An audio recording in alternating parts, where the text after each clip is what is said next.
Hi friends, welcome to I+.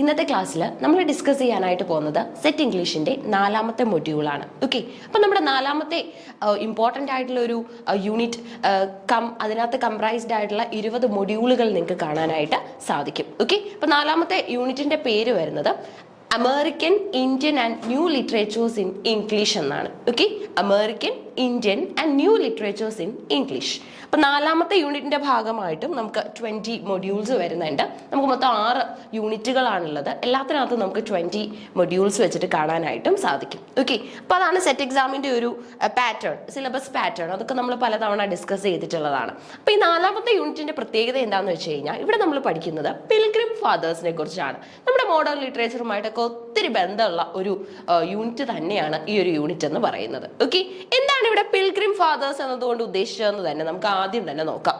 The need of new literature in English originated from the bigotry which the people of the colonialized countries had experienced by various European terran colonizers. അതായത് ശരിക്കും പറഞ്ഞാൽ new literatures എങ്ങനെയാണ് originate ചെയ്തതെന്ന് ചോദിച്ചു കഴിഞ്ഞാൽ ഇതിനു മുൻപുള്ള നമ്മുടെ പീപ്പിൾ ഫേസ് ചെയ്തിട്ടുള്ളതായ ഒരുപാട് ടോർച്ചേഴ്സും സഫറിങ്സും ഒക്കെ ഉണ്ട്. അതായത് നമ്മുടെ ഫോർ ഫാദേഴ്സ് ഒക്കെ തന്നെ ഫേസ് ചെയ്തിട്ടുള്ളതായ ഒത്തിരി പ്രോബ്ലംസ് ഉണ്ട്. അപ്പോൾ ആ പ്രോബ്ലംസിനെ കുറിച്ചൊക്കെ നമുക്ക് ഓഡിയൻസ് ഫ്രണ്ടിൽ എത്തിക്കാനായിട്ട് ഒരു ഓപ്പർച്യൂണിറ്റി ഉള്ളായിരുന്നു. അതെന്ന് പറഞ്ഞാൽ റൈറ്റിംഗ് ആയിരുന്നു. റൈറ്റിംഗ് അല്ലെങ്കിൽ ത്രൂ വിഷ്വൽ പ്രസന്റേഷൻ, അങ്ങനെ 2 ഓപ്പർച്യൂണിറ്റീസ് ആയിരുന്നു നമുക്കുള്ളത്. കൂടുതലായിട്ടും പീപ്പിൾസ് യൂസ് ചെയ്യുന്നത് റൈറ്റിംഗ് തന്നെയായിരുന്നു. കാരണം വിഷ്വൽ പ്രസന്റേഷൻ വരുമ്പോൾ അതിന്റെ എക്സ്പെൻസ് മീറ്റ് ചെയ്യാനായിട്ടൊക്കെയുള്ള ബുദ്ധിമുട്ടുകളും നമുക്ക് കാണാനായിട്ട് സാധിക്കുമായിരുന്നു. ഓക്കെ, അപ്പൊ ഇവിടെ നമ്മൾ കാണുന്നത് ഈ യൂറോപ്യൻ പീപ്പിൾ കാരണം ഫേസ് ചെയ്തിട്ടുള്ളതായ ഒത്തിരി ജനതകളുണ്ട്, ഒത്തിരി കൺട്രീസ് ഉണ്ട്. ഓക്കെ, അതായത് നമ്മൾ എപ്പോഴും കേട്ട് പരിചരിച്ചിട്ടുള്ള 2 വാക്കുകളാണ്. ഒന്ന് കൊളോണിയലൈസർ. ഓക്കെ, മറ്റൊരെണ്ണം നിങ്ങൾക്ക് തന്നെ അറിയാം, കൊളോണിയലൈസ്ഡ്. ഓക്കെ, കൊളോണിയലൈസ്ഡ്. അപ്പൊ കൊളോണിയലൈസറും കൊളോണിയലൈസ്ഡും നമ്മൾ എപ്പോഴും കേൾക്കുന്ന വാക്കുകളാണ്. ഈ കൊളോണിയലൈസർ എന്ന് പറഞ്ഞു കഴിഞ്ഞാൽ ആരാണോ ഒരു സോർട്ട് ഓഫ് ടോട്ടലിറ്റേറിയൻ റൂൾ അവിടെ നടത്തുന്നത് അവരെയാണ് നമ്മൾ കൊളോണിയലൈസർ എന്ന് പറയുന്നത്. ഇനി ആ കൊളോണിയലൈസർ കാരണം സഫർ ചെയ്യുന്നതായിട്ടുള്ള ഗ്രൂപ്പ് ഉണ്ടാവും, അവരെ നമ്മൾ പറയുന്നത് കൊളോണിയലൈസ്ഡ് എന്നാണ്. ഓക്കെ, ഇപ്പൊ കൊളോണിയലൈസറും ഉണ്ട്, കൊളോണിയലൈസ്ഡും ഉണ്ട്. നമ്മുടെ ന്യൂ ലിറ്ററേച്ചറിൽ നമ്മൾ കൂടുതലായിട്ടും കാണാൻ പോകുന്നത് ഈ കൊളോണിയലൈസ്ഡ് പീപ്പിൾ ഫേസ് ചെയ്തിട്ടുള്ളതായ അവർക്ക് അഭിമുഖീകരിക്കേണ്ടതായിട്ട് വന്നിട്ടുള്ളതായ പ്രോബ്ലംസിനെ കുറിച്ചാണ്. ഓക്കെ, കൊളോണിയലൈസർ എങ്ങനെയൊക്കെയാണ് ഈ കൊളോണിയലൈസ്ഡിനെ ഉപദ്രവിച്ചത് എന്ന് തന്നെയാണ് നമ്മളിവിടെ ന്യൂ ലിറ്ററേച്ചറിൽ കൂടുതലായിട്ടും മനസ്സിലാക്കാൻ പോകുന്നത്. അപ്പൊ കൃത്യമായിട്ടൊരു ഇൻട്രൊഡക്ഷൻ അറിഞ്ഞിരിക്കണം, എങ്കിൽ മാത്രമേ പിൽഗ്രിം ഫാദേഴ്സ് എന്നൊക്കെയുള്ള ടൈറ്റിൽ കാണുമ്പോൾ നമുക്ക് കാര്യം മനസ്സിലാവത്തുള്ളൂ. അല്ലെങ്കിൽ എന്താണ്, കാരണം നമുക്ക് വളരെ ഡീറ്റെയിൽ ആയിട്ട് അറിയാവുന്ന കാര്യമാണ്, എന്നാൽ പോലും ടൈറ്റിൽ നമുക്ക് അറിയത്തില്ലെങ്കിൽ അല്ലെങ്കിൽ ടൈറ്റിലുമായിട്ട് നമുക്കൊരു പരിചയമില്ലെങ്കിൽ നമ്മുടെ കയ്യിൽ നിന്ന് പോകും ഇല്ലേ, ആ ഒരു ഐഡിയ നമുക്ക് കൃത്യമായിട്ട് മനസ്സിലാക്കാൻ പറ്റില്ല. ഇപ്പൊ ക്ലിയർ ആണല്ലോ. The study of the new literature in English is concerned with the post-colonial literature which has emerged from the former colonies of the British. അപ്പോൾ ബ്രിട്ടീഷേഴ്സിന്റെ ഫോമർ കോളനീസിൽ നിന്നൊക്കെ തന്നെയാണ് ശരിക്കും പറഞ്ഞാൽ നമ്മുടെ ന്യൂ ലിറ്ററേച്ചർ നമുക്ക് കിട്ടിയിട്ടുള്ളത്. പറയുന്നുണ്ടല്ലോ കൃത്യമായിട്ട് അമേരിക്കൻ ആൻഡ് ഇന്ത്യൻ എന്നാണ് പറയുന്നത് അല്ലെ. American and Indian new literatures in English എന്നാണ് പറയുന്നത്. American, Indian and new literatures in English. America colonialised ആയിട്ട് ഇരിക്കേണ്ട വന്ന ഒരു സാഹചര്യമുണ്ട്. ഇന്ത്യയുടെ കേസിൽ നമുക്ക് നേരിട്ട് അറിയാവുന്ന ഒരുപാട് എന്താണ് സിറ്റുവേഷൻസ് നമുക്കുണ്ട് അല്ലെ. അതായത് നമ്മുടെ ഫോർ ഫാദേഴ്സ് ഒക്കെ പറഞ്ഞ് കേട്ടിട്ടുള്ളതും അതേപോലെ തന്നെ ഇപ്പൊ നമുക്കറിയാലോ നമ്മുടെ ഗ്രാൻഡ് ഫാദേഴ്സിന്റെ ഒക്കെ ടൈം പീരീഡിൽ ഇതേ ഒരു സോർട്ട് ഓഫ് എന്താണ് ടോട്ടലിറ്റേറിയൻ റൂൾ നമ്മുടെ ബ്രിട്ടീഷേഴ്സ് ഇവിടെ നടത്തിക്കൊണ്ടിരിക്കുന്ന സമയമാണ്. അപ്പൊ അവരോടൊക്കെ അന്വേഷിച്ചു കഴിഞ്ഞാൽ നമുക്ക് അവരാ അനുഭവിച്ച വേദനകളുടെ കഥകളൊക്കെ നമുക്ക് അറിയാനായിട്ട് സാധിക്കും. അപ്പൊ അതിന്റെയൊക്കെ ഒരു റെപ്രസെന്റേഷൻ പ്ലാറ്റ്ഫോമാണ് ശരിക്കും പറഞ്ഞാൽ നമ്മുടെ ന്യൂ ലിറ്ററേച്ചേഴ്സ് എന്ന് പറയുന്നത്. Okay, therefore, literature from India, Pakistan, Bangladesh, Malaysia, New Zealand, Australia, Canada, Africa, Caribbean, etc. are considered as post-colonial literature. അതായത് നമ്മളിപ്പോൾ നെറ്റ് ഇംഗ്ലീഷിനാണ് പ്രിപ്പയർ ചെയ്യുന്നതെന്ന് വിചാരിക്കാം. ഓക്കെ, അതായത് PG ഉണ്ടെങ്കിൽ നിങ്ങൾ നെറ്റ് ഇംഗ്ലീഷിന് പ്രിപ്പയർ ചെയ്യുകയാണെന്ന് വിചാരിക്കാം. അങ്ങനെയാണെങ്കിൽ നിങ്ങൾ എന്തായിരിക്കും ചെയ്യാൻ പോകുന്നത്? ഓഫ് കോഴ്സ് ഈ സെറ്റുകാർക്ക് തന്നെ അതിനും അപ്ലൈ ചെയ്യാനായിട്ടുള്ള ഓപ്പർച്യൂണിറ്റി ഉണ്ടെന്നൊക്കെ നിങ്ങൾക്ക് അറിയാവുന്ന കാര്യമാണ്. അപ്പോൾ ആ സമയത്ത് നമ്മൾ കാണാനായിട്ട് പോസിബിലിറ്റി ഉള്ള കാര്യമാണ് ഈ പോസ്റ്റ് കൊളോണിയൽ ലിറ്ററേച്ചർ പഠിക്കണം എന്നുള്ളത്. എന്താ പോസ്റ്റ് കൊളോണിയൽ ലിറ്ററേച്ചർ, എവിടെ ഇത് പഠിക്കേണ്ടതെന്നൊക്കെ അപ്പോൾ നമുക്ക് കൺഫ്യൂഷൻ വരും. എന്നാൽ നമുക്കറിയാം നെറ്റിന്റെ സിലബസിൽ പോയിട്രിയിൽ, പ്രോസിൽ, ഡ്രാമയിലൊക്കെ പോസ്റ്റ് കൊളോണിയലിസം പഠിക്കാനുണ്ട്. അവിടെ കുട്ടികൾ ഡീറ്റെയിൽ ആയിട്ട് പഠിക്കുന്ന ഒരു ഏരിയ ആണ് നമ്മുടെ ഇന്ത്യയുടെ പോസ്റ്റ് കൊളോണിയൽ ലിറ്ററേച്ചർ, പാകിസ്ഥാൻ്റെത്, ബംഗ്ലാദേശിൻ്റെത്, മലേഷ്യയുടേത്, ന്യൂസിലാൻഡിൻ്റെത്, Australia, Canada, African and also Caribbean literature എന്ന് പറയുന്നത്.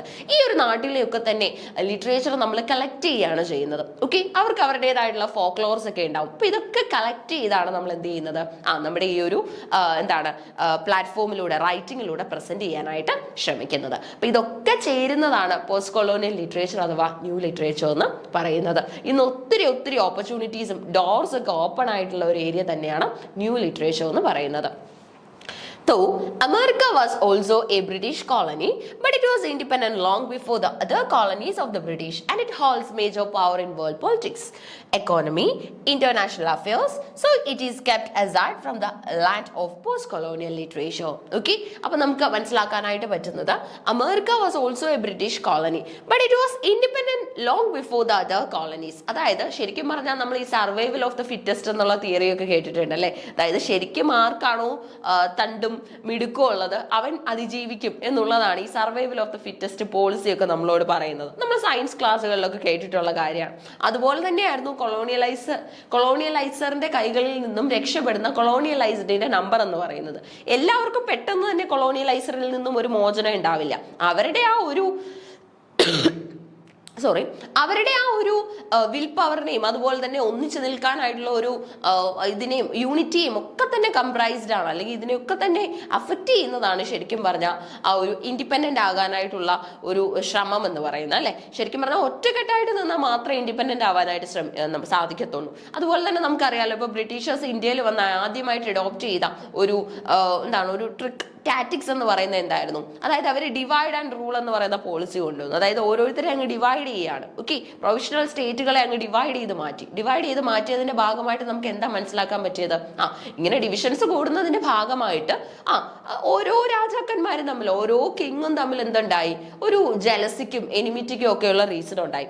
അങ്ങനെയുള്ള അവസരങ്ങൾ മുതലാക്കുകയാണ് ബ്രിട്ടീഷേഴ്സ് ചെയ്തത്. നമുക്കറിയാം ആടുകളുടെ ഇടയിൽ കളിച്ച കുറുനരിയുടെ കഥ അല്ലെ, അല്ലെങ്കിൽ ആ ഒരു കുറുക്കന്റെ കഥ നമുക്കറിയാം. അതേ പോളിസി തന്നെയാണ് ഇവിടെയൊക്കെ തന്നെ അഡോപ്റ്റ് ചെയ്യാനായിട്ട് ശ്രമിക്കുന്നത്. ക്രൂക്കഡ് മൈൻഡഡ്നെസ് നമുക്ക് ഇവിടെ വർക്ക്ഔട്ട് ചെയ്യുന്നത് കാണാനായിട്ട് സാധിക്കും.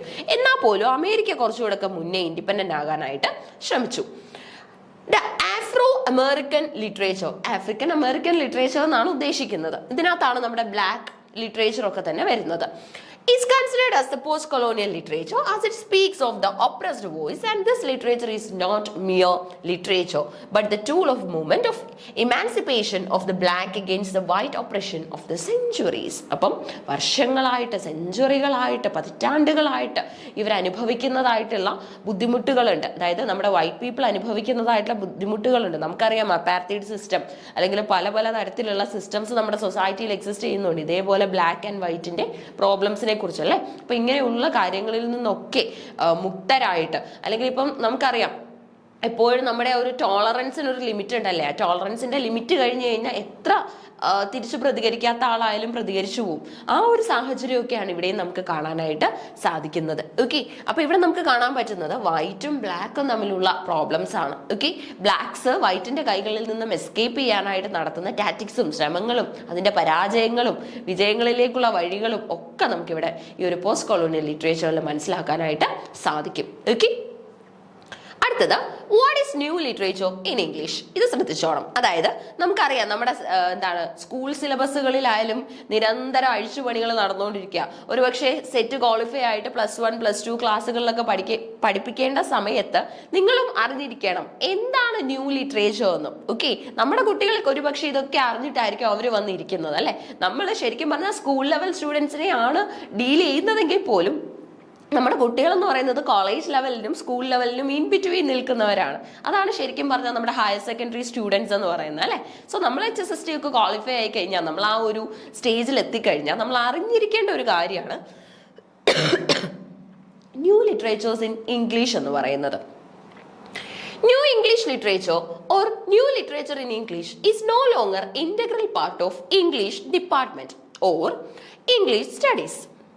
New literature in English can be claimed as discipline by its own. അതായത് നമുക്ക് ഈ ന്യൂ ലിറ്ററേച്ചർ ഇൻ ഇംഗ്ലീഷ് എന്ന് പറയുന്നത് ഒരു ഇൻഡിവിജ്വൽ ബോഡി ആയിട്ട് നിൽക്കുന്നത് കാണാൻ സാധിക്കും. ഓക്കെ, ഇപ്പൊ നിങ്ങൾ പ്രോജക്റ്റ് ഒക്കെ ചെയ്യുന്ന ആളാണ്, ഡെസർട്ടേഷൻസ് ഒക്കെ ചെയ്തുകൊണ്ടിരിക്കുകയാണെങ്കിൽ നിങ്ങൾക്ക് ഉറപ്പായിട്ടും ഈ ഒരു ന്യൂ ലിറ്ററേച്ചേഴ്സ് ഇൻ ഇംഗ്ലീഷിൽ വന്നിരിക്കുന്ന പുതിയ പുതിയ ഓപ്പണിങ്സ് എന്തൊക്കെയാണെന്ന് മനസ്സിലാക്കാൻ പറ്റും. നമ്മൾ എപ്പോഴും അങ്ങനെ ആയിരിക്കണം. നമ്മുടെ സബ്ജക്ട് എന്ന് പറയുന്നത് ഇംഗ്ലീഷാണ്. അതുകൊണ്ട് തന്നെ ഓരോ വർഷങ്ങളിലും പുറത്തിറങ്ങുന്ന കൃതികൾ നമുക്ക് അറിഞ്ഞിരിക്കണം. ഓരോ വർഷത്തിലും ഉണ്ടാകുന്ന പുതിയ പുതിയ മാറ്റങ്ങളിൽ നമുക്കൊരു ധാരണ ഉണ്ടാവണം. പുതിയ തിയറീസ് വരുന്നുണ്ടെങ്കിൽ അത് മനസ്സിലാക്കാനായിട്ട് സാധിക്കണം. ഇനി പുതിയ തിയറീസ് വരുന്നില്ലെങ്കിൽ, ഇതുവരെ എക്സിസ്റ്റ് ചെയ്യുന്ന തിയറീസിന് ഏതെങ്കിലും സൊസൈറ്റിയിലെ ഒരു ഐഡിയയെ മീറ്റ് ചെയ്യാനായിട്ട് സാധിക്കുന്നില്ല എന്ന് കണ്ടു കഴിഞ്ഞാൽ നിങ്ങൾക്ക് നിങ്ങളുടെ ഡെസർട്ടേഷൻസിലൂടെ ഒരു തിയറി സ്റ്റേറ്റ് ചെയ്യാൻ പറ്റും അല്ലെ.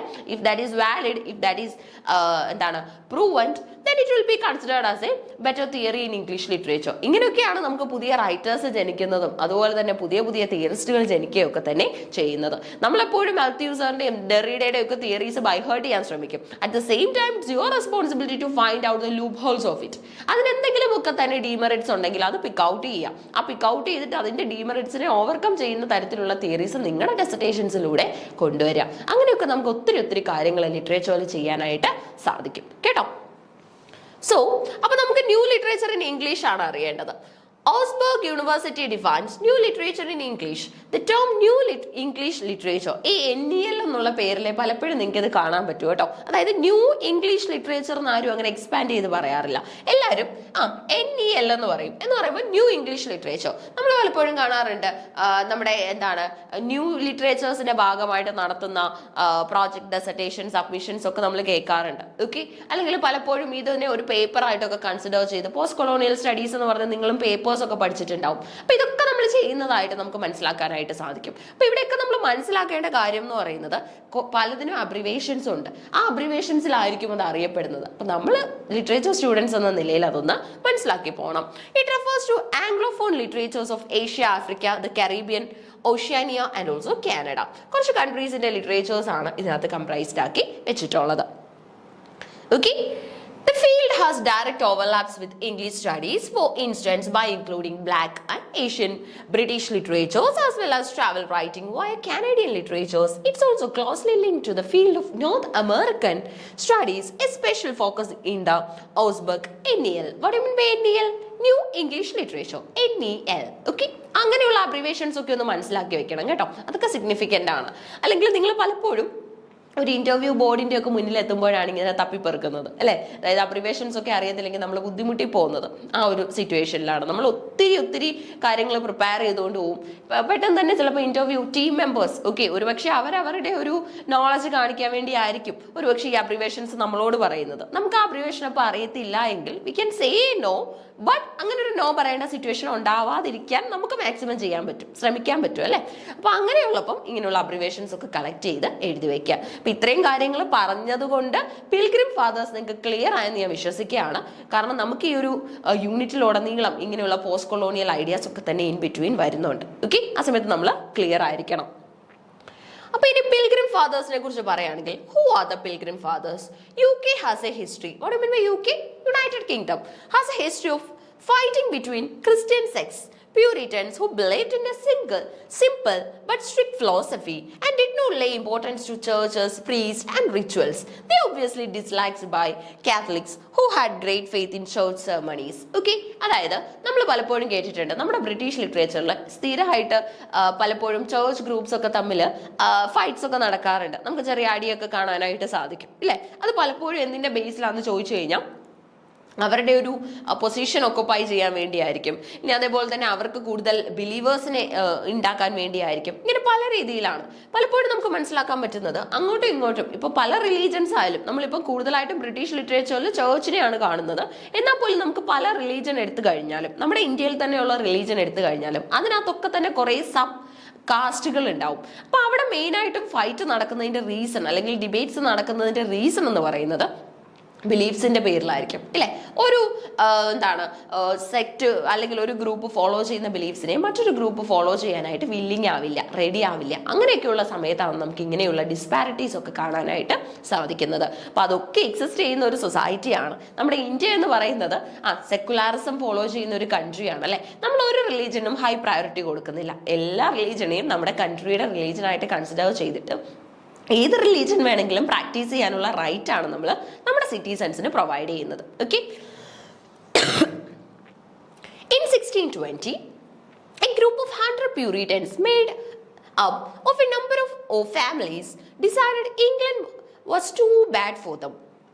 They felt that the people they were moving away increasingly from the path of God, so much that they felt they should leave their homes. Okay, അതായത് ഇപ്പൊ നമ്മൾ പ്യൂരിറ്റൻസിനെ കുറിച്ച് പറയുകയാണെങ്കിൽ നമുക്ക് മനസ്സിലാക്കാൻ പറ്റുന്നത് അവർ ഒരുപാട് സിംപിൾസിറ്റി ഇൻ ലിവിങ്ങിനെ റെസ്പെക്ട് ചെയ്യുന്നവരാണ്. ഓക്കെ, ലൈഫിലെ സിംപിൾസിറ്റിയാണ് അവർ മെയിൻ ആയിട്ട് കൺസിഡർ ചെയ്യുന്നത്. എത്ര റിച്ച് ആണെങ്കിലും എത്ര പുവർ ആണെങ്കിലും അവരവരുടെ മണി അല്ലെങ്കിൽ അവരുടെ എക്കോണമി സൗണ്ട് ആണോ അല്ലയോ എന്ന്, അല്ലെങ്കിൽ അത് പ്രോപ്പർ എക്കോണമി ഉള്ളവരാണോ അല്ലയോ എന്ന് പുറം ലോകത്തെ അറിയിക്കാറില്ല. അവർ വളരെ സീക്രട്ട് ആയിട്ട് വളരെയധികം സിമ്പിൾ ആയിട്ടുള്ള ലൈഫായിരിക്കും ലീഡ് ചെയ്യുന്നത്. ഇനി അതുപോലെ തന്നെ ഗോഡിന് ഹൈ പ്രയോറിറ്റി കൊടുക്കാറുണ്ട്. വർക്ക്ഷിപ്പിനൊക്കെ തന്നെ സെർമണീസ് ഒന്നും തന്നെ വളരെയധികം ഫെസ്റ്റിവൽ ആയിട്ട് നടത്താറില്ല. അങ്ങനെയൊക്കെയുള്ള ഒരുപാട് കാര്യങ്ങൾ നമുക്ക് ഇവരിൽ നിന്നും പഠിക്കാനായിട്ടുണ്ട്. പിന്നെ അതേപോലെ തന്നെ നമുക്ക് കാത്തലിക്സിന്റെ ബിലീഫ്സിനെ കുറിച്ച് മനസ്സിലാക്കുകയാണെങ്കിൽ they give priority for ceremonies, they believe in God firmly. ഇങ്ങനെയുള്ള ഒരുപാട് കാര്യങ്ങൾ അവർക്ക് എന്താണ് ഗുഡ് സൈഡായിട്ട് നമുക്ക് കാണാനായിട്ട് സാധിക്കും. ഓക്കെ, അപ്പൊ ഇതിന്റെ ഒക്കെ തർക്കങ്ങൾ ഒരുപാട് നടക്കുന്നത് നമ്മുടെ സൊസൈറ്റിയിലായിരുന്നു, നമ്മുടെ ബ്രിട്ടീഷ് സൊസൈറ്റിയിൽ തന്നെയായിരുന്നു. ഓക്കെ, സൊസൈറ്റിയിൽ എന്ത് തരത്തിലുള്ള പ്രോബ്ലം ഉണ്ടായാലും അതിന്റെ ഒരു റിഫ്ലക്ഷൻ നമുക്ക് ഓഫ് കോഴ്സ് നമ്മുടെ ലിറ്ററേച്ചറിൽ കാണാൻ സാധിക്കും. That's why we always repeat the statement literature is the mirror of the soul of the society അല്ലെ. പലപ്പോഴും ക്ലാസ്സുകളിൽ കേട്ട് നിങ്ങളുടെ ബ്രെയിനിൽ ഫീഡ് ആയിട്ടുള്ള ഒരു സെന്റൻസ് ആയിരിക്കും literature is the mirror of the soul of the society. ആ ഒരു സെയിം തിങ് ആണ് ഇവിടെ നമുക്ക് കാണാനായിട്ട് സാധിക്കുന്നത്. അപ്പൊ ഇനി നമുക്ക് വരുന്നത് പ്യൂരിറ്റാനിസം ഇൻ അമേരിക്ക ആണ്. ഓക്കെ, അമേരിക്കയിൽ പ്യൂരിറ്റാനിസം എങ്ങനെയായിരുന്നു എന്ന്. പ്യൂരിറ്റാനിസത്തിന്റെ ഒരു നെഗറ്റീവ് സൈഡ് നിങ്ങൾക്ക് കാണാൻ സാധിക്കുന്നത് നമ്മുടെ ഇംഗ്ലണ്ടിൽ നോക്കുകയാണെങ്കിൽ എന്തായിരുന്നു പ്യൂരിറ്റാനിസത്തിന്റെ ഏറ്റവും വലിയ നെഗറ്റീവ് സൈഡ്. ഇംഗ്ലണ്ടിൽ നോക്കുകയായിരുന്നെങ്കിൽ എന്താ നിങ്ങൾക്ക് കിട്ടുന്നത്? എന്തായിരുന്നു ഏറ്റവും വലിയൊരു ദോഷവശം അല്ലെങ്കിൽ പീപ്പിളിനെ ഷോക്ക്ഡ് ആക്കിയ സൈഡ് എന്തായിരുന്നു? തിയേറ്റേഴ്സ് ക്ലോസ് ചെയ്തത് തന്നെയായിരുന്നു അല്ലെ. Theatres were closed down. Theatres എല്ലാം അടച്ചുപൂട്ടിയതായിരുന്നു അവരെ വേദനിപ്പിച്ച ഏറ്റവും വലിയ കാര്യം എന്ന് പറയുന്നത്. കാരണം നമ്മുടെ ക്യൂൻ എലിസബത്തിന്റെ സമയത്ത് വളരെയധികം സ്വാതന്ത്ര്യത്തോടു കൂടി പറന്നു നടന്നവരായിരുന്നു നമ്മുടെ ഡ്രമാറ്റിസ്റ്റ് അല്ലെ. നെസ്റ്റ് ഓഫ് സിംഗിങ് ബേർഡ്സ് എന്നൊക്കെ നമ്മൾ എപ്പോഴും പറയാറുണ്ട്. അങ്ങനെ അത്രത്തോളം സ്വാതന്ത്ര്യത്തിൽ നിന്ന ഒരു ഗ്രൂപ്പിന് ഒരുപാട് ബുദ്ധിമുട്ടുള്ള ഒരു ടൈം ആയിരുന്നു പ്യൂരിറ്റാനിസം എന്ന് പറയുന്നത്. ഓഫ് കോഴ്സ് അതിന്റെ റീസൺ തിയേറ്ററുകൾ അടച്ചുപൂട്ടിയത് തന്നെയായിരുന്നു. ഓക്കെ, അത് നമുക്ക് മനസ്സിലാക്കാൻ പറ്റും. ഇനി അതുപോലെ തന്നെ അറിയേണ്ട മറ്റൊരു കാര്യം എന്ന് പറയുന്നത് അമേരിക്കയിൽ എങ്ങനെയായിരുന്നു പ്യൂരിറ്റാനിസം. ഈ ഒരു പിക്ചർ ഇവിടെ പ്രൊവൈഡ് ചെയ്തതിന്റെ റീസൺ എന്താണെന്ന് വെച്ച് കഴിഞ്ഞാൽ പ്യൂരിറ്റാനിസത്തിന്റെ ഒരു സൈഡ് മനസ്സിലാക്കി തരാൻ വേണ്ടിയാണ്. അതായത് എന്തായിരുന്നു പ്യൂരിറ്റാനിസം എന്ന് പറയുമ്പോൾ നമുക്കറിയാം സിംപ്ലിസിറ്റി ഇൻ ലിവിംഗ് ഉണ്ട്. അതുപോലെ തന്നെ simplicity in the sense that നമുക്കറിയാം ബ്രിട്ടീഷേഴ്സ് ഒക്കെ തന്നെ അവരുടെ ഔട്ട്ലുക്കിനൊക്കെ പ്രയോറിറ്റി കൊടുക്കുന്നവരായിരുന്നു. ആ പ്രയോറിറ്റിയിൽ പോലും ലെസ് പ്രയോറിറ്റി ആയിരുന്നു നമ്മുടെ പ്യൂരിറ്റൻസ് ഡ്രസ്സിങ്ങിനും കാര്യങ്ങൾക്കും കൊടുത്തുകൊണ്ടിരുന്നത്. ലൈറ്റ് കളേഴ്സ് ഒക്കെ യൂസ് ചെയ്യുന്ന ഒരു രീതിയൊക്കെ അവർക്ക് ഉണ്ടായിരുന്നു. അമേരിക്കയിൽ എങ്ങനെയാണെന്ന് നോക്കിയാലോ. The Puritans were members of a religious movement in the 1500s through early 1700s that sought to extricate Anglicanism from the influence of Catholicism. അതായത് ഇവരുടെ മെയിൻ ആയിട്ടുള്ള ഇന്റൻഷൻ എന്താന്ന് വെച്ച് കഴിഞ്ഞാൽ പലപ്പോഴും ഈ സൊസൈറ്റിയിൽ റിലീജന്റെ ഭാഗമായിട്ട് നടത്തുന്ന ആഘോഷങ്ങൾക്ക് അവരെതിരായിരുന്നു. ഓക്കെ, അങ്ങനെ ആഘോഷിച്ചുള്ള റിലീജൻ അല്ലെങ്കിൽ ആഘോഷത്തിലൂടെ ഗോഡിനെ ബിലീവ് ചെയ്യുന്നതിനോട് അവർ എഗെയിൻസ്റ്റ് ആയിരുന്നു. സോ അതുകൊണ്ട് തന്നെയാണ് പ്യൂരിറ്റാനിസം എന്ന് പറയുന്ന ഒരു സ്ട്രീം തന്നെ അല്ലെങ്കിൽ അങ്ങനെ ഒരു സെക്ഷൻ തന്നെ നമ്മുടെ ചേർച്ചിന്റെ ഭാഗമായിട്ട് വന്നത്. ഓക്കെ, അപ്പൊ അവർക്ക് ആംഗ്ലിക്കാനിസത്തിനെ ശരിക്കും പറഞ്ഞാൽ കാത്തലിക് ഇൻഫ്ലുവൻസിൽ നിന്നും റിമൂവ് ചെയ്യണമായിരുന്നു. കാരണം കാത്തലിക്സിനായിരുന്നു ഏറ്റവും കൂടുതൽ പവർ ഉണ്ടായിരുന്നത്. ഓക്കെ, പോപ്പിനും ബാക്കിയുള്ള ഗ്രൂപ്പിനും ഒക്കെ ആയിരുന്നു ഏറ്റവും കൂടുതൽ പവർ ഉണ്ടായിരുന്നത്. നമുക്കിത് മനസ്സിലാക്കാനായിട്ട് നമ്മുടെ ക്രിസ്റ്റഫർ മാർലോ ഒരു ഡ്രാമ ചെയ്തിട്ടുണ്ട്. ഡ്രാമയുടെ പേരെന്തായിരുന്നു? Doctor Faustus. അതിനകത്ത് നിങ്ങൾ കാണുന്നുണ്ട് നമ്മുടെ ഫോസ്റ്റിന് ഏറ്റവും കൂടുതൽ ദേഷ്യവും വെറുപ്പും ഒക്കെ തന്നെ പോപ്പിനോടായിരുന്നു. പോപ്പിന്റെ അടുത്ത് പോകണം, പോപ്പിനെ ടോണ്ട് ചെയ്യണം, പോപ്പിനെ ഇറിറ്റേറ്റ് ചെയ്യണം എന്നൊക്കെ ഉള്ളതായിരുന്നു സൂപ്പർ പവേഴ്സ് കിട്ടിക്കഴിഞ്ഞപ്പോൾ നമ്മുടെ ഫോസ്റ്റസിനുള്ള ഏറ്റവും വലിയ ആഗ്രഹം അല്ലെ, അങ്ങനെ മിസ്റ്റീരിയസ് ആയിട്ടൊക്കെ ചിന്തിക്കുന്ന ഒരു ക്യാരക്ടർ ആയിരുന്നു നമ്മുടെ ഫോസ്റ്റസ്. ഓക്കെ, സോ അവിടെ തന്നെ നമ്മൾ മനസ്സിലാക്കുന്നുണ്ട് ടോപ്പ് അതോറിറ്റീസിനോടായിരുന്നു ശരിക്കും പറഞ്ഞാൽ ലോവർ വൺസിന് ഏറ്റവും കൂടുതൽ ഗ്രഡ്ജ് ഉണ്ടായിരുന്നത് അല്ലെ. സോ ഇവിടെ നമുക്ക് അതുപോലെ തന്നെ ആംഗ്ലിക്കാനിസത്തിനെ കാത്തലിസത്തിൽ നിന്നും റിമൂവ് ചെയ്യാനായിട്ടുള്ള ശ്രമങ്ങൾ കാണാൻ സാധിക്കുമായിരുന്നു. അങ്ങനെ ഒറിജിനേറ്റ് ചെയ്ത് വന്നതാണ് പ്യൂരിറ്റാനിസം എന്ന് പറയുന്നത്. Many Puritans moved to America, especially the Massachusetts Bay Colony, to have the chance to establish their own societies away from Catholic influences. അപ്പോൾ കാത്തലിക് ഇൻഫ്ലുവൻസസിൽ നിന്ന് റിമൂവ്ഡ് ആയിട്ട് അവരുടേതായിട്ടുള്ള ഒരു സൊസൈറ്റി എസ്റ്റാബ്ലിഷ് ചെയ്യാനായിട്ട് എന്താണ് വേൾഡിന്റെ പല പാർട്സിലേക്കും അവർ പോവായിരുന്നു. ഇതിനുള്ള ഒരു ഉദാഹരണം നിങ്ങളോട് പറയുകയാണെങ്കിൽ നിങ്ങൾക്ക് അറിയാവുന്ന ഏറ്റവും important period in English literature തന്നെയാണ് ഓൾഡ് ഇംഗ്ലീഷ് പീരീഡ് എന്ന് പറയുന്നത് അല്ലേ. ഓൾഡ് ഇംഗ്ലീഷ് പീരീഡ് എന്താണെന്ന് അറിയാമല്ലേ? സോ ഓൾഡ് ഇംഗ്ലീഷ് പീരീഡിൽ നിങ്ങൾ കാണുന്ന കാര്യങ്ങളുടെ കൂട്ടത്തിൽ മെയിൻ ആയിട്ട് വരുന്ന ഒന്നാണ് ഡിവിഷൻ അല്ലെ. അതിനകത്ത് നമ്മൾ പഠിച്ചിട്ടുണ്ട് ആംഗിൾസ് ഉണ്ട്, സാക്സൺസ് ഉണ്ട്, ജൂട്ട്സ് ഉണ്ടെന്ന്. ആംഗിൾസ് ഉണ്ട്, സാക്സൺസ് ഉണ്ട്, ജൂട്ട്സ് ഉണ്ട്. അപ്പൊ ഇവരെന്താ ചെയ്യുന്നത്? ഇവരുടെ പവർ ഇംഗ്ലണ്ടിൽ ഉറപ്പിക്കാനായിട്ട് പല സ്ഥലങ്ങളിൽ പോയിട്ട് സെറ്റിൽ ചെയ്യുക ചെയ്തത് അല്ലെ. ഒരു സ്ഥലത്ത് എല്ലാവരും കൂടെ നിന്നില്ല, എല്ലാവരും പല പല സ്ഥലങ്ങളിലേക്ക് സ്പ്ലിറ്റ് ചെയ്ത് നിൽക്കുന്നതായിട്ട് നമുക്ക് കാണാൻ സാധിക്കും ഈ ഒരു ലിറ്ററേച്ചർ പരിശോധിച്ചു കഴിഞ്ഞാൽ. ഓക്കെ, ആംഗിൾസും സാക്സൺസും ജൂട്ട്സും. ഓക്കെ, ഈ ഒരു ഐഡിയ നമുക്ക് ഇവിടെ എക്സിസ്റ്റ് ചെയ്യുന്നത് കാണാൻ സാധിക്കും. സോ നമുക്ക് മനസ്സിലാക്കാൻ പറ്റുന്നത് എന്താന്ന് വെച്ച് കഴിഞ്ഞാൽ ഇങ്ങനെ ഇവർ ഓരോ സ്ഥലങ്ങളിൽ പോയിട്ട് എന്തിനാണ് അവരുടെ സ്ഥാനം ഉറപ്പിക്കുന്നതെന്ന് ചോദിച്ചു കഴിഞ്ഞാൽ കുറച്ച് ഗ്രൂപ്പായിട്ട് പലയിടത്തുണ്ടെങ്കിൽ അവർക്ക് അവരുടെ ഒരു ആർമി അവിടെ എസ്റ്റാബ്ലിഷ് ചെയ്യാനായിട്ട് സാധിക്കും. അവരുടേതാണ് ആ ജോഗ്രഫിക്കൽ ടെറിട്ടറി എന്ന് അവർക്ക് പറയാനായിട്ട് സാധിക്കും.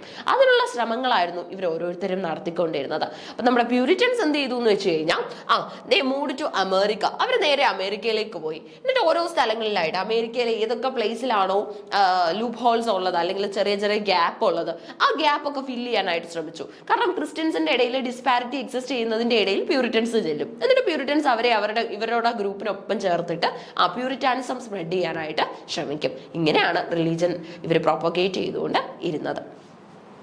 അപ്പൊ പലർക്കും ഒരു ശരിക്കും പറഞ്ഞ ഒരു റീക്യാപ്പ് ആയിരിക്കും ഇതൊക്കെ അല്ലെ. വളരെ ഇൻട്രസ്റ്റിംഗ് ആയിട്ട് നിങ്ങൾക്ക് PG ക്ലാസ്സുകളിലൊക്കെ ഇതിനെക്കുറിച്ചുള്ള ലെസൺസും ലെക്ചേഴ്സും ഒക്കെ കിട്ടിയിട്ടുണ്ടാവും. അപ്പൊ ഇപ്പൊ ഒരു റീക്യാപ്പ് ആയിരിക്കും. ചിലപ്പോൾ അന്നേരം ഇത്ര ഡീറ്റെയിൽ ആയിട്ട് ഈ ഐഡിയാസ് കിട്ടിയിട്ടില്ലാത്തവർക്ക് ഫ്രഷ് ആയിട്ട് തന്നെ ഇത് തുടങ്ങി പഠിച്ചെടുക്കാനായിട്ട് സാധിക്കും. അപ്പൊ പിൽഗ്രിം ഫാദേഴ്സ് ഒക്കെ തന്നെ സിഗ്നിഫിക്കന്റ് ആണ്. The Puritans were members of a religious reform movement known as Puritanism. ഇങ്ങനെ പഠിക്കുന്നതിൽ നിങ്ങൾക്ക് ഒരു ഇൻട്രസ്റ്റ് വേണം. ഓക്കെ, ജസ്റ്റ് നമ്മൾ എക്സാം ഓറിയന്റഡ് ആയിട്ട് മാത്രം പഠിക്കുന്നതിന് മുൻപായിട്ട് ചെറിയൊരു ഐഡിയ നിങ്ങൾക്ക് ഉണ്ടായിരിക്കണം. എന്നാൽ മാത്രമേ നമുക്ക് ശരിക്കും ടോപ്പിക്കിലോട്ട് പോകാൻ പറ്റൂ. നമ്മുടെ സിലബസ് എടുത്തു കഴിഞ്ഞാൽ പിൽഗ്രിം ഫാദേഴ്സിന് തന്നിട്ടുണ്ട്. കുറച്ച് പ്യൂരിറ്റാനിസം ഇൻ അമേരിക്ക എങ്ങനെയാണ് കുറച്ച് കാര്യങ്ങൾ തന്നങ്ങ് മാറുകയാണ് ചെയ്തിരിക്കുന്നത് അല്ലെ. അപ്പൊ നമ്മുടെ ജോലിയാണ് ഇതിനെയൊക്കെ ക്രോഡീകരിച്ച് ഒരു കഥ പോലെ മനസ്സിലാക്കി വെക്കുക എന്ന് ഉള്ളത്. ഓക്കെ, അപ്പൊ ഇവിടെ പറയുന്നത് Puritans were members of a religious reform movement known as Puritanism that arose within the Church of England in the late 16th century. അപ്പൊ ഇനി അറിയേണ്ട കാര്യം എന്ന് പറയുന്നത് എവിടെയാണ് പ്യൂരിറ്റാനിസം തുടങ്ങിയെന്ന് ചോദിച്ചു കഴിഞ്ഞാൽ ഇംഗ്ലണ്ടിലെ 16ാം സെഞ്ചുറിയിൽ തുടങ്ങിയതാണ്. നമ്മുടെ റെനൈസൻസ് ഇറ്റലിയിൽ തുടങ്ങിയെന്ന് പറയുന്നത് പോലെ ഇംഗ്ലണ്ടിലെ 16ാം സെഞ്ചുറിയിൽ തുടങ്ങിയതാണ് ശരിക്കും പറഞ്ഞാൽ പ്യൂരിറ്റാനിസം എന്ന് പറയുന്ന idea. They believed that Church of England was too similar to the Roman Catholic Church and should eliminate ceremonies and practices not rooted in the Bible. അപ്പൊ ഇവര് പറയുന്നത് എന്താന്ന് വെച്ച് കഴിഞ്ഞാൽ ബൈബിളിൽ പറയാത്തതായിട്ടുള്ള സെർമണീസും കാര്യങ്ങളും ഒന്നും തന്നെ ചെയ്യാൻ പാടില്ല. ഇപ്പൊ നമുക്കറിയാം മതപരമായിട്ട് നിലനിൽക്കുന്ന പലതരത്തിലുള്ള ആചാരങ്ങളുണ്ട്. അത് പലതും എഴുതി വെച്ചിട്ടുള്ളതായിരിക്കും, ചിലതൊന്നും തന്നെ എഴുതി വെച്ചിട്ടുണ്ടാവില്ല. പണ്ട് മുതലേ നമ്മൾ ഫോളോ ചെയ്ത ഒരു കസ്റ്റം അതുപോലെ നമ്മുടെ കൂടെ കൂട്ടുന്നതായിരിക്കും അല്ലെ. അപ്പൊ ഇവിടെ പറയുന്നത് എന്താന്ന് വെച്ച് കഴിഞ്ഞാൽ ചർച്ച് ഓഫ് ഇംഗ്ലണ്ട് എന്ന് പറയുന്നത് റോമൻ കാത്തലിക് ചർച്ചിനെ ഡ്യൂപ്ലിക്കേറ്റ് ചെയ്യാൻ ഇമിറ്റേറ്റ് ചെയ്യാനാണ് ശ്രമിക്കുന്നത്. അതുകൊണ്ട് തന്നെ നമുക്ക് ആവശ്യം എന്ന് പറയുന്നത് ഇൻഡിവിജ്വൽ ആയിട്ടുള്ള ഒരു ചേർച്ചാണ്. ഓക്കെ, ഇപ്പൊ ചർച്ച് ഓഫ് ഇംഗ്ലണ്ട് എന്ന് പറഞ്ഞാൽ ഇൻഡിവിജ്വൽ ആയിരിക്കണം. അതിന് അതിൻ്റെതായിട്ടുള്ള നിലപാടുകൾ ഉണ്ടായിരിക്കണം, അതിൻ്റെതായിട്ടുള്ള ആചാര അനുഷ്ഠാനങ്ങൾ ഉണ്ടായിരിക്കണം എന്നാണ് പറയുന്നത്. ഒരിക്കലും മറ്റൊരു ചേർച്ചിനെ ഡ്യൂപ്ലിക്കേറ്റ് ചെയ്യുന്ന കസ്റ്റംസും ബിലീഫ്സും നമുക്ക് വേണ്ട. ബൈബിളിൽ എഴുതി വെക്കാത്തതായിട്ടുള്ള ഐഡിയാസിനൊന്നും തന്നെ പ്രയോറിറ്റി കൊടുക്കേണ്ട എന്നുള്ള രീതിയിലാണ് പറയുന്നത്. Puritans felt that they had a direct covenant with God to enact these reforms. ഇനി അതുപോലെ തന്നെ നിങ്ങൾ പണ്ട് പഠിച്ചിട്ടുണ്ടാവും അല്ലെങ്കിൽ കേട്ടിട്ടെങ്കിലും ഉണ്ടാവും ഡിവൈൻ റൈറ്റ് തിയറി എന്ന്. കേട്ടിട്ടുണ്ടോ? Divine right theory. ഇനി കേട്ടിട്ടില്ലാത്തവർക്ക് നമുക്കറിയാം ഡിസ്റ്റന്റ് ആയിട്ടും നമുക്ക് PG ഒക്കെ എടുക്കാൻ സാധിക്കും അല്ലെ. കൂടുതലും ഇങ്ങനെയുള്ള കാര്യങ്ങളെ കുറിച്ചുള്ള ഇൻഡെപ്ത് ഒക്കെ നിങ്ങൾ അറിയുന്നത് PG-ലാണ്. ഡിഗ്രിക്ക് നമ്മൾ കുറച്ച് ഐഡിയാസും വർക്കും കാര്യങ്ങളും ഒക്കെ ആയിട്ട് അങ്ങ് പോകും. എല്ലാവരും അങ്ങനെയാണെന്നല്ല, ഡീറ്റെയിൽ ആയിട്ട് ഇൻ സീരിയസ്നെസ്സിലൊക്കെ ഹിസ്റ്ററി പഠിച്ചവരുണ്ടാവും, ഇംഗ്ലീഷ് ഹിസ്റ്ററി പഠിച്ചവരുണ്ടാവും. എന്നാലും പല കൺട്രീസിന്റെയും ലിറ്ററേച്ചേഴ്സ് നമുക്ക് പഠിക്കേണ്ടതായിട്ടുണ്ട് എന്നൊക്കെ നമ്മൾ തിരിച്ചറിയുന്നത് PG ക്ലാസ്സുകളിലായിരിക്കും അല്ലെ. സോ അപ്പോഴാണ് നമ്മൾ പലപ്പോഴും കൂടുതലും തിയറീസും കാര്യങ്ങളും ഒക്കെ മനസ്സിലാക്കുന്നത്. ഈ ഡിവൈൻ റൈറ്റ് തിയറി പറയുന്നത് ഇത്രയേ ഉള്ളൂ. അതായത് ദൈവം അയച്ച ഒരു മെസ്സഞ്ചർ ആണ് നമ്മുടെ കിങ്. അപ്പൊ കിങ് പറയുന്ന കാര്യങ്ങൾ അംഗീകരിക്കാനായിട്ടും അത് അതുപോലെ അനുസരിക്കാനായിട്ടും എല്ലാ പ്രജകൾക്കും, എല്ലാ പീപ്പിളിനും, സബ്ജക്ട്സിനും അതിന്റെ റെസ്പോൺസിബിലിറ്റി ഉണ്ട് എന്നാണ് ഡിവൈൻ റൈറ്റ് തിയറി പറയുന്നത്. ഓക്കെ, ഡിവൈൻ റൈറ്റാ കൊടുത്തിരിക്കുന്നത് എന്ന് പറഞ്ഞാൽ എന്തൊക്കെയോ സ്പിരിച്വാലിറ്റി ഒക്കെ മിക്സ്ഡ് ആയിട്ടുള്ള ഒരു റൈറ്റ് ആണ് ഗോഡ് കിങ്ങിന് കൊടുത്തിരിക്കുന്നത്. കിങ് അത് വെച്ചിട്ടാണ് നമ്മളെ റൂൾ ചെയ്യുന്നതെന്നാണ് ഈ ഒരു തിയറി നമ്മളോട് പറയുന്നത്. ഇതിനെ ഡിഫെൻഡ് ചെയ്യുന്നവരെയും അതുപോലെ തന്നെ സപ്പോർട്ട് ചെയ്യുന്നവരെയും ഒക്കെ തന്നെ നമുക്ക് കാണാനായിട്ട് സാധിക്കും. ഇന്നും സൊസൈറ്റിയിൽ ഇതിനെക്കുറിച്ചുള്ള സപ്പോർട്ടിങ്ങും ഡിഫെൻഡും ഒക്കെ തന്നെ നമുക്ക് കാണാനായിട്ട് സാധിക്കും. ഓക്കെ, അപ്പൊ നമ്മൾ പറയുന്നത് അതേ ഒരു ഐഡിയ പറഞ്ഞപ്പോഴാണ് നമ്മൾ ഇതിനെക്കുറിച്ച് പറഞ്ഞല്ലേ, God to enact these reforms. അപ്പൊ ഇത്തരം മാറ്റങ്ങൾ ചെയ്തോളാനായിട്ട് അല്ലെങ്കിൽ ഇത്തരം മാറ്റങ്ങളെ കുറിച്ച് പ്യൂരിറ്റൻസിനെ ഇൻഫോം ചെയ്തത് ആരാ? ഗോഡാണ് എന്നുള്ള പോയിന്റിലുള്ള ജഡ്ജ്മെന്റ്സ് നമുക്ക് ഇവിടെ കാണാനായിട്ട് സാധിക്കും. Closely or fully associated with അവർ divine right theory. Under siege from church and crown, certain groups of Puritans migrated to northern English colonies. ഇനി പല സ്ഥലങ്ങളിലേക്ക് മൈഗ്രേറ്റ് ചെയ്യുന്നതിന്റെ ഇടയിലെ ഇപ്പൊ അമേരിക്കയിലേക്ക് കുറച്ച് പേര് പോയി, അവിടെ സെറ്റിൽ ചെയ്തു, എന്നിട്ട് അവർ അവരുടെ റിലീജിയൻ അവിടെ പ്രൊപ്പഗേറ്റ് ചെയ്യാൻ തുടങ്ങി. അങ്ങനെ പോയി പല പ്ലേസസിലോട്ട് പോയി. ആ കൂട്ടത്തിൽ നോർത്തേൺ ഇംഗ്ലീഷിലേക്ക്, അതായത് നോർത്തേൺ ഇംഗ്ലണ്ടിലേക്കും മൈഗ്രേറ്റ് ചെയ്ത ആൾക്കാരെ നമുക്ക് കാണാൻ സാധിക്കും. ഇവർ ചെല്ലുന്നത് അവിടുത്തെ കോളനികളിലേക്കാണ്. In the new world in the 1620s and 30s laying the foundation for the religious, intellectual and social order of New England. അപ്പൊ ഇവരുടെ ഡിമാൻഡ് എന്താണ്? റോമൻ കാത്തലിക് ചർച്ചിനെ ഫോളോ ചെയ്യുന്ന തരത്തിലുള്ള ഐഡിയാസ് മാത്രമാണ് ഇപ്പൊ നമ്മുടെ ഇംഗ്ലീഷ് ചർച്ച് ഫോളോ ചെയ്യുന്നത്. അത് പാടില്ല. ഇൻഡിവിജ്വലിസ്റ്റിക് ആയിട്ട് പ്രസന്റ് ചെയ്യാനായിട്ടും ഇൻഡിവിജ്വലിസ്റ്റിക് ആയിട്ട് നിൽക്കാനായിട്ടുമുള്ള ഒരു സ്റ്റാൻഡ് നമ്മുടെ ഇംഗ്ലീഷ് ചർച്ചിൽ ഉണ്ടായിരിക്കണം എന്നാണ് പ്യൂരിറ്റൻസ് ഡിമാൻഡ് ചെയ്യുന്നത് അല്ലെ. സോ ഇവിടെ നമുക്ക് കാണാൻ പറ്റുന്നത് ഇവർ അതിന്റെ ഭാഗമായിട്ട്, അപ്പൊ ഇവർക്ക് മനസ്സിലായി ഇങ്ങനെ ജസ്റ്റ് പ്രീച്ചിങ്സ് മാത്രമേ ഉള്ളെങ്കിൽ അതൊന്നും പോസിബിൾ ആവില്ല. അപ്പൊ പല പ്ലേസസിലേക്ക് പോകണം. പ്ലേസസിൽ തന്നെ എവിടെയാണോ കുറച്ച് സ്കോപ്പ് ഉള്ളത് അല്ലെങ്കിൽ ക്രിസ്ത്യൻസിന്റെ ഇടയിലൊക്കെ ഡിസ്പാരിറ്റീസ് എക്സിസ്റ്റ് ചെയ്യുന്നത്, അവിടെ പോയിട്ട് വേണം പ്യൂരിറ്റാനിസം എസ്റ്റാബ്ലിഷ് ചെയ്യാൻ എന്നുള്ള തരത്തിലുള്ള ഐഡിയാസ് ഒക്കെ ഇവരുടെ ഇടയിൽ സ്പ്രെഡ് ചെയ്തു. അറ്റ് ദ സെയിം ടൈം നമുക്ക് പ്യൂരിറ്റൻസിനോട് ഒരു സോർട്ട് ഓഫ് ആങ്കറും തോന്നും. അറ്റ് ദ സെയിം ടൈം അവരുടെ സിംപ്ലിസിറ്റി ഓഫ് ലൈഫിനോട് നമുക്ക് ഒരു റെസ്പെക്റ്റും ഫീൽ ചെയ്യും. Same is the situation with this Puritans. Aspect of Puritans have reverberated throughout the American life ever since. ഇനി അതേപോലെ തന്നെ പിന്നെ നമുക്ക് കാണാൻ പറ്റുന്നത് ഒരു കൂട്ടം ആൾക്കാർ ഈ പ്യൂരിറ്റൻസിന്റെ ഐഡിയാസിനോടൊക്കെ റെസ്പെക്ട് ഉണ്ടായിരുന്നു, അല്ലെങ്കിൽ അവരത് ഫോളോ ചെയ്യാൻ വില്ലിങ് ആയിരുന്നു. എന്നാൽ മറ്റൊരു ഗ്രൂപ്പ് അതിനോട് ഫുള്ളി ഡിഫെൻഡ് ചെയ്ത് നിന്നു. ഫോർ എക്സാമ്പിൾ ഇപ്പൊ നമ്മൾ പരിശോധിക്കുകയാണെങ്കിൽ നമ്മുടെ ക്യൂൻ എലിസബത്തിന്റെ ടൈം പീരീഡിൽ എൻജോയ് ചെയ്ത് നടന്ന ഡ്രമാറ്റിസ്റ്റുകൾ പ്യൂരിറ്റൻ ഏജിൽ കണ്ടത് എന്താണ്? തിയേറ്ററുകളെല്ലാം അടച്ചുപൂട്ടുന്നതാണ് അല്ലെ. ആ ഒരു സിറ്റുവേഷനിൽ അവർക്ക് എന്തായിരുന്നു? വളരെ വലിയൊരു വിദ്വേഷമായിരുന്നു നമ്മുടെ ഇംഗ്ലീഷ് ചേർച്ചിനോടടക്കം. ചേർച്ചാണ് ഇങ്ങനെ ചെയ്യുന്നത്, ചേർച്ചിലെ പ്യൂരിറ്റൻ വിങ് ആണ് ഇങ്ങനെയൊക്കെ ചെയ്യുന്നത്, അപ്പൊ അതുകൊണ്ട് തന്നെ അതിനോടൊക്കെ പ്രൊട്ടസ്റ്റ് ചെയ്യണം, അതിനോടൊക്കെ അരിസ്റ്റോക്രസിയുടെ സപ്പോർട്ടോടുകൂടി പ്രൊട്ടസ്റ്റ് ചെയ്യണം എന്നൊക്കെ പറഞ്ഞ് നിന്ന ഒരുപാട് റൈറ്റേഴ്സും ഡ്രമാറ്റിസ്റ്റുകളും ഒക്കെ നമുക്ക് ലിറ്ററേച്ചറിൽ ഉണ്ടായിരുന്നു അല്ലെ. അപ്പൊ ഇതാണ് ശരിക്കും പറഞ്ഞാൽ പിൽഗ്രിം ഫാദേഴ്സ് എന്ന് പറയുന്നത്. അതായത് നമ്മുടെ ഇംഗ്ലീഷ് ഹിസ്റ്ററി, അതുപോലെ തന്നെ എങ്ങനെയൊക്കെയാണ് ഇംഗ്ലണ്ടിൽ ഉണ്ടായ പ്യൂരിറ്റാനിസം വേൾഡിന്റെ പല പാർട്സിലോട്ട് പോയത്, അമേരിക്കയിൽ എങ്ങനെയായിരുന്നു എന്നൊക്കെ നമ്മൾ ചെക്ക് ചെയ്യാനായിട്ട് ശ്രമിച്ചു. അപ്പൊ പ്യൂരിറ്റാനിസം എന്ന് പറഞ്ഞാൽ സിംപ്ലിസിറ്റി ഇൻ ലിവിംഗ് ആണ്. അവർക്ക് വളരെയധികം ഇന്റൻസ് ഫെയ്ത്ത് ആണ് ഗോഡിനോടുള്ളത്. പക്ഷേ ഡിവൈൻ റൈറ്റ് തിയറി പോലെയുള്ള കുറച്ച് ഐഡിയാസ് അവര് പീപ്പിൾ എസ്റ്റാബ്ലിഷ് ചെയ്യാനായിട്ട് ശ്രമിക്കുന്നുണ്ട്. ഫോർ എക്സാമ്പിൾ ഗോഡാണ് അവർക്ക് കുറെ റൈറ്റ്സ് കൊടുത്തിട്ടുള്ളത്. ആ റൈറ്റ്സ് വെച്ചിട്ടാണ് അവർ റൂൾ ചെയ്യുന്നത്. അത് കാരണം nobody is ready to or nobody can protest them or defend them എന്നൊക്കെയുള്ള രീതിയിലുള്ള ഐഡിയാസ് കുറച്ച് നമുക്ക് സൊസൈറ്റിയിൽ കാണാൻ സാധിക്കും. അപ്പൊ ഇതൊക്കെ നിറഞ്ഞതാണ് ശരിക്കും പറഞ്ഞാൽ നമ്മുടെ ആ ഒരു പ്യൂരിറ്റാനിസം ഇൻ അമേരിക്ക എന്ന് പറയുന്നത്. അപ്പൊ അടുത്ത ക്ലാസ്സിൽ നമ്മൾ ഡിസ്കസ് ചെയ്യാനായിട്ട് പോകുന്നത് നമ്മുടെ അമേരിക്കൻ റൈറ്റർ ആയിട്ടുള്ള എമേഴ്സിനെ കുറിച്ചായിരിക്കും. Okay, so keep learning. Thank U.